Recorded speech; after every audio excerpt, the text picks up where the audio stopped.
それでは時間になりましたので、It's time for us to start the part 2 of the morning session. I will serve as the MC just like in the part 1 of the morning session. Now the floor is yours. Please take the initiative for this. Good afternoon, ladies and gentlemen. I cannot use the good afternoon yet. I believe you refresh yourself in a full manner. Now we are moving on to the last part of the morning session. Our first presentation is given by Dr. Gaston MESKENS under the title of the ethical reflections on risk assessment in post-nuclear accident situations. So please, Mr. MESKENS, floor is yours. And once again, thanks to the organizers for inviting me at this important conference. The title of my presentation is The Right to be Responsible, Ethical Reflections on Risk Assessment in Post-Nuclear Accident Situations. I would like to stretch the area of attention a little more and propose you a framework to speak of health risk and social justice. I will do that in 7 short points. The reason I do this is that, of course, in the interest of striving for social justice requires good data, but I believe it also requires new concepts and ideas and a language to talk about justice in that perspective. So I will talk about ethical issues of concern in post-nuclear accident situations. Then I will shortly sketch what would be my understanding of fair energy governance, and talking about risk in a few points, and explain what I think could be fair and effective risk assessment, and then propose an ethics of method for that, and look a bit at science, very short, and make some conclusions. There are ethical issues of concern in post-nuclear accident situations, as in Fukushima. We know that. Shortly summarized, we could present them as it is about moral responsibility of those who are accountable for the accident towards society as a whole and towards the affected. What would be the moral responsibility towards society as a whole? It's to acknowledge accountability and moral responsibility in the first place. It's to take up responsibility for accident management, of course, and it's the responsibility to communicate in a fair and transparent way about the accident. Towards the affected, obviously, we have the priority of protection, restoration, and compensation, but also the involvement of the affected in making sense of protection, restoration, and compensation. So the question of who is accountable is an ethical question as such. Who is accountable for the accident? It is a question of reflection, and it should be treated in the discussion.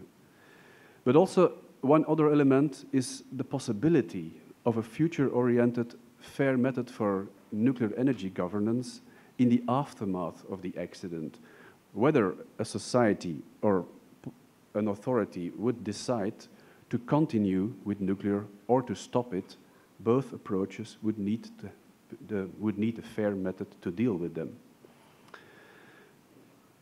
The idea of fair energy governance would be central as a framework, as a meaningful framework for post-nuclear accident ethics. What do I mean with that?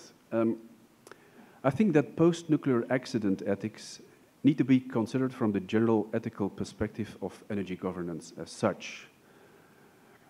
Because the question of accountability for the accident and the issue of responsibility in follow-up cannot be meaningfully approached if isolated from the question of why and how the factual possibility of the accident was created in the first place. So we cannot talk about the ethics of the accident without talking about the ethics of how and why nuclear was introduced in the first place. That last question, of course, refers to accountability with respect to the introduction of nuclear energy. So what is then the meaningful framework for post-nuclear accident ethics? It is the framework of the ethics of justification of nuclear energy as such, which in its turn needs to be considered within the framework of the ethics of energy governance. We cannot speak about justifying nuclear or not without putting it into a broader energy governance framework. which of course does not mean that every post-nuclear accident aspect needs to be considered from the perspective of energy governance. What is fair energy governance? Energy governance is a complex social problem with health risk as its central concern. Today, many investors would say, no, it's financial risk, but I still think the health risk is really the central concern, because also climate change, the climate change problem is essentially a health risk problem in a way. So what we can agree on, there are things we can agree on as a meaningful framework. It's about setting policy priorities, right, to minimize adverse effects, impacts on health and on the environment now and in the future. And we don't have time to go deep into this, but these are the three essential steps for policy. The first priority should always be to minimize energy consumption or maximize energy savings. The second priority should always be to develop and use renewables in a deliberate and participatory approach. Nobody is against the principle of renewables as such from a moral perspective. But then, of course, we need a fair debate on how we will produce the rest for now and in the near foreseeable future.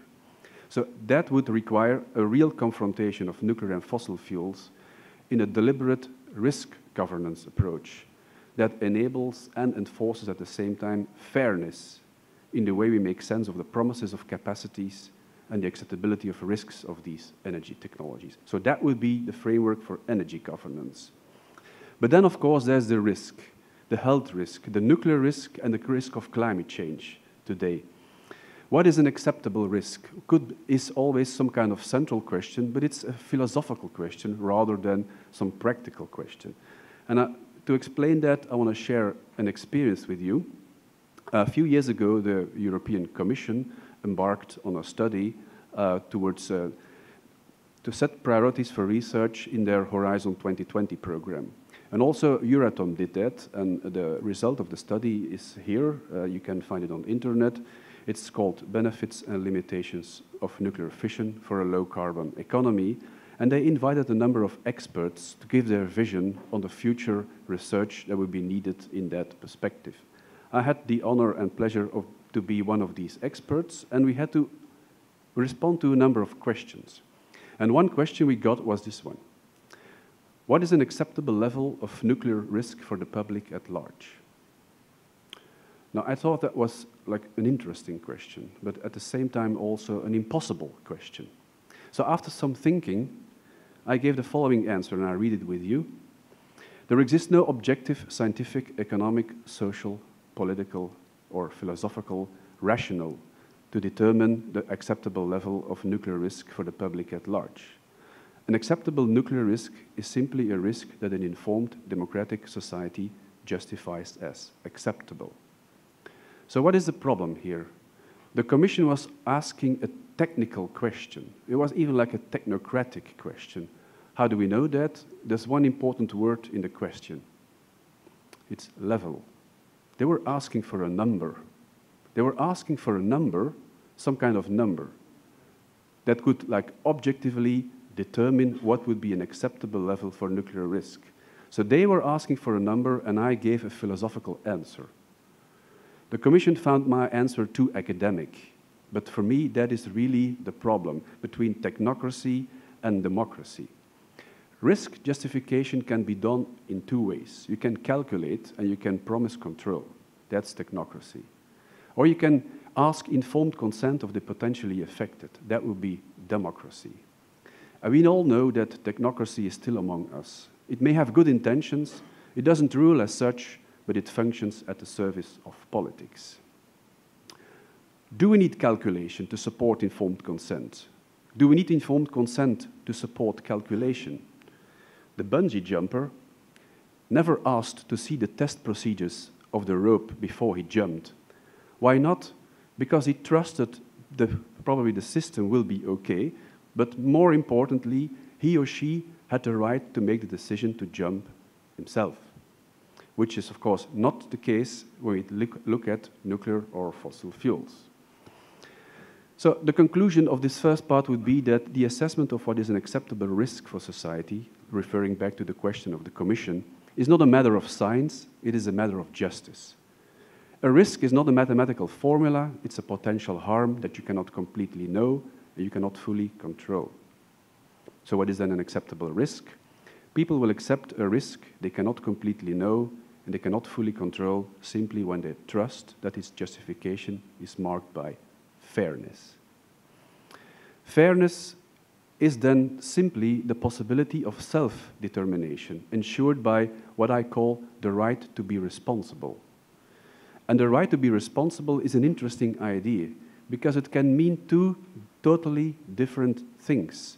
When we look at the risk for society, the right to be responsible, this pointer doesn't work anymore, would mean the right to co-decide. Risk taken by an individual, it would mean the freedom to hurt yourself. The right to co-decide for a community living next to a nuclear power plant, the freedom to hurt yourself for the bungee jumper. So for a collective risk, the right to be responsible equals the right to co-decide. And enabling this right is a principle of justice. So fair and effective risk assessment as some kind of intermediate conclusion would be about seeking trust by a method instead of proof. No scientific, societal, cultural, or political authority can determine alone what would be an acceptable nuclear risk for society.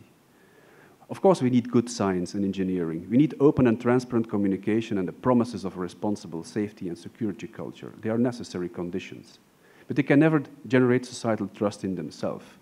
The reason is, of course, that there will always be essential factors beyond full control, being nature, time, human error, and potential misuse of technology.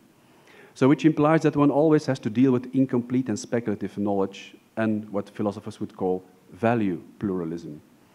So fair risk governance is risk governance of which the method of knowledge generation and decision-making is trusted as fair by society. And when this method of risk governance is trusted as fair by society, that governance has also the potential to be effective, as the decision-making will be trusted as fair also with those who would have preferred another outcome, what I call the democracy principle. Is this form of risk governance possible in our society of today? Our global challenges are ultimately complex. But the idea is, and I don't have time to really go deep into this, the idea is that if we take the complexity serious, the idea is that the traditional governing modes of international politics, representative democracy, the market, and science are not longer able to grasp that complexity of these social challenges. We know them. These critiques on science and democracy and the market today, I summarize them very briefly here. The working of representative democracy, inspired by the ideology of organized conflict and practiced through elections and party politics, tends to stimulate strategic simplification of issues to match party ideologies, populism, political self-protection, strategic uses of science in political decision-making, what I would call science shopping. The result of this politics of power, of course, is polarization rather than conciliation. For international politics, we have the problem that the proclaimed central value of nation-state sovereignty and international strategic economic interests obstruct governance of issues that require the global as the context of concern. Look at the climate change debate, and we don't need to have more explanations. The market, a free and competitive market, is apparently not able to determine its own ethics, in the sense that its internal market logic is unable to prevent conflicts of interest with politics, determine the limits of economic growth, deal with the justification of controversial products, services, or practices, rule out labor exploitation, prevent environmental pollution, justify the usefulness of financial speculation, the list is endless, determine the correct use of animals as food, as test materials, and last but not least, care for the needs of next generations. Science, and we have had the focus on science at this conference, we know that the practice of science, of scientific research, is influenced by the market, by political programs, by competition, ideology, self-organized quality control. But the influence of politics and the market on science, in combination with an enduring spirit of positivism from out of the academy, tends to stimulate what we call knowledge brokerage. So the idea of delivering knowledge in the right form to the user, tailor-made scientific consultancy, political science shopping, and thin rationalizations of what, especially in Europe, is now called the knowledge economy. So trust by method implies responsibilities for everyone concerned. And here is the ethical framework. Fostering reflexivity as an ethical attitude, an ethical experience even, with respect to the own position, interests, hopes, hypotheses, beliefs and concerns. And this in any formal role or societal position, as a scientist, as a politician, as a manager, as a mandatory, a medical doctor, citizen, civil society representative, activist. This attitude of reflexivity, remember we were talking philosophy here, can then enable a sense for what I would call intellectual solidarity as a joint ethical commitment, or thus the joint preparedness to organize intellectual confrontation with respect to the ratios we use to defend our interests, hopes, hypotheses, beliefs and concerns, to relativize our uncertainties and doubts, for instance, on the 100 millisievert threshold, to organize what I would call intellectual emancipation and thus ensure intellectual capacity with the aim to provide every human being with the possibility to develop a self-critical sense and to be a critical or a self-critical actor in society. The idea of cosmopolitanism is very, very important in philosophy. It hasn't reached yet the practices of politics on a global level yet. Last but not least, intellectual solidarity also would mean to act responsible towards the next generations by giving themselves also the right to be responsible in their own way. So we need new practical forms of democracy, research and education, because I really believe that this, of course, a very theoretical view on intellectual solidarity can be put in practice. Very briefly, reflexivity as an ethical attitude and intellectual solidarity as a joint ethical commitment, they motivate and they at the same time give meaning to new practical forms of democracy, research and education. We talk about inclusion of citizens into democratic decision-making as a collective learning process, not as some kind of conflict where the best argument wins, but as a collective learning process, bottom-up, connecting the local and the global. We talk about research that is transdisciplinary, looking at issues from different perspectives, integrating philosophical, economic, political, social, and scientific ideas into making sense of the problem. Education inspired by plurality and with a focus on developing an ethical sense and the capability of critical contextual thinking. We don't need to wait for a utopian reform of society. These new forms of democracy, research and education are possible today. Okay, so the societal trust, the challenge for science in radiological risk assessment, we have been talking about it. I will not go deep into it because we have still this afternoon, but we have to face the fact that confronted with the need to deal with incomplete and speculative knowledge and value pluralism, the challenge of science today in risk governance is not the production of credible proofs, it is the production of credible hypotheses. And the challenge is there as well with respect to how we justify nuclear as in the context of post-accident situations. In the general interest of rendering hypotheses with credibility and following the principle of trust by a method instead of proof in risk governance, science has no choice but to involve civil society in general and the potentially affected in particular in producing its hypothesis. And we can really apply this to the most important case, as Professor Beverstock also said yesterday, what I would call the need for intellectual solidarity in Fukushima is the need for intellectual solidarity around the 100 millisievert so-called threshold. We will not discuss it anymore, we did it extensively yesterday, but the issue of the so-called 100 millisievert threshold is an issue in urgent need of formal, public, intellectual confrontation between all responsible and concerned parties. There is a major support, scientific support today for the vision that no such threshold exists and that one needs to maintain the linear relation between radiation dose and risk, so relation B based on the precautionary principle. But then the question is, of course, who shall take the initiative to launch and organize this confrontation? Conclusion. Enabling the right to be responsible in risk governance is possible, not only in theory, but also in practice.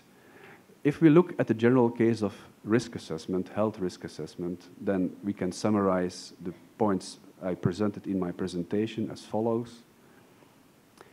The assessment of what is an acceptable collective risk is not a matter of science, it's a matter of justice.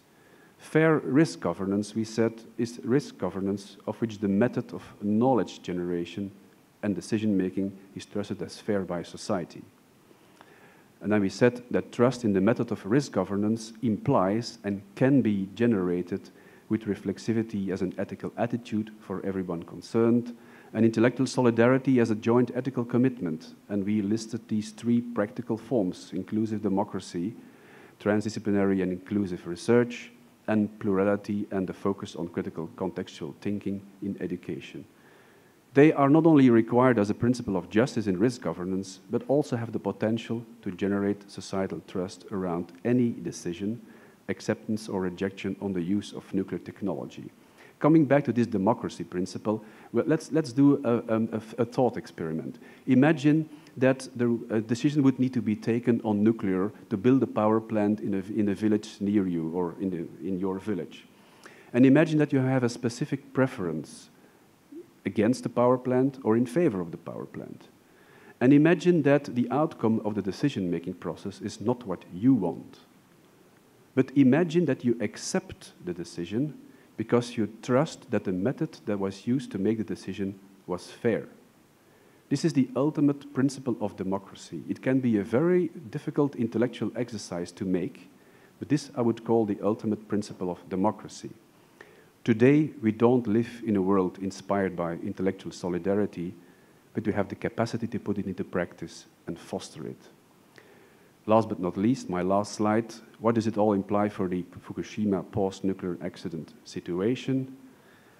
Also in post-accident conditions, radiological risk assessment remains to be complicated by knowledge-related uncertainty and value pluralism. We have even seen this complication yesterday here in the room on this argument on the science for leukemia and the other potential diseases that can be connected with low doses, and thyroid cancer, I mean. So also in post-accident conditions, fair risk governance is risk governance of which the method of knowledge generation and decision-making is trusted as fair by society. And we may conclude that society, and especially the local communities in Fukushima, don't trust this method to be fair today. Enabling the right to be responsible of the affected in making sense of protection, restoration, and compensation is a principle of justice. Let's give the people the possibility to make it their problem and to really cooperate and participate in making sense of it. But inclusive post-accident policies and measures in the interest of protection, restoration, and compensation always need to take into account the fact that there was no care for trust by method or trust by intellectual solidarity with the introduction of nuclear in the first place. That was like the double frustration I was talking about yesterday.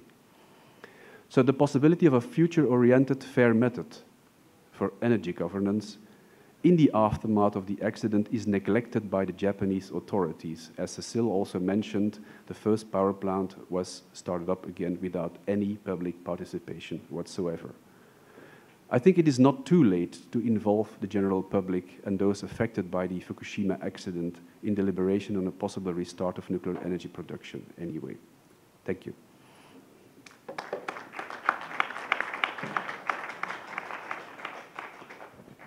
Thank you very much for the presentation. Any short questions for factual questions, please? Thank you very much for your presentation. I have two questions. First of all, the right to assume the responsibility. This is a really interesting concept. I understand what you mean in this context. However, the right to assume and fulfill responsibility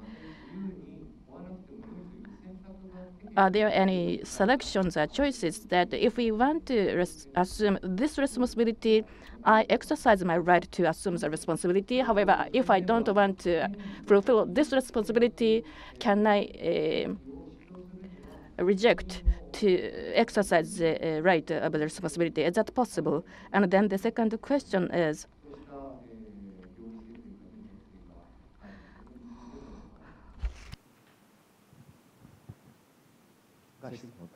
there are the kind of question that the question can be always dichotomy. Therefore, what do you think about this two aspects of the same thing? Thank you for that question. The right to be responsible is a principle that I would really present it as the alternative that is used today in politics of conflict. It's about rights versus responsibilities. You have this political ideology that first says that people have duties and otherwise, and only after that it's rights, and vice versa. We know that. It's a typical discussion between liberalism and socialism also, in a way. But I think the right to be responsible is about creating possibilities to take up responsibility. And once that possibility is there, many people will take it, but you don't have to do it. You can imagine in that decision-making process, the example I gave of deciding whether a nuclear power plant will be built in your village or not. For many people, they will take the right to be responsible and go there and participate. But many others will stay home because they say, it's not my area of expertise, but given the open and participatory method, I will trust any decision that comes out of this decision-making process as fair. So you create possibilities, but it doesn't mean that everybody should take them in order to provide a fair method of decision-making. Is that, does it respond to your, maybe something for the discussion also afterwards? もう一方手短に質問をお願いいたします。Thank you very much. Maybe we can entertain a short question to confirm the facts and data. My name is Segawa. Can you please open the slide 7, which talks about the threshold of the 100 millisievert threshold graph? I could not follow you. And therefore, can you please rephrase what you said, because I couldn't understand this. Because you said that who takes the initiative to launch and organize this confrontation. The slide presents the open question. However, what did you say actually? That's why I'd like to confirm what did you said say. So this question, who shall take the initiative to launch and organize this confrontation? So you just presented the open question to us, and you didn't give the answer in your presentation. Is that right? If you said the answer, I missed it. Therefore, I'd like you to repeat it, your answer. Open question. I don't want to present it as an open question. That would be too easy. But we discussed it rather intensively yesterday. And there, for instance, I asked the question, are there like any information campaigns to the local citizens on the misleading information that the government is giving about the so-called 100 millisievert threshold. So, and then people explained me that there is nothing such official, but that of course that many NGOs are trying to bring the right information to the people. That would already be one example of it is, you need to have a discussion, you need to involve people in this discussion. You also need to tell them that even within the scientific debate, there are still different visions. That is openness and transparency. People are not stupid. They have the right to know that there is also still scientific debate on it. But they primarily now have the right to know that the information that is given by the government is totally unjustified and misleading. はい、ありがとうございました。時間もしていますので。Thank you very much for your question. We are running out of time, therefore, sorry, but I have to conclude Mr. MESKENS' presentation and question and answer. Thank you very much, Dr. MESKENS, again. では次の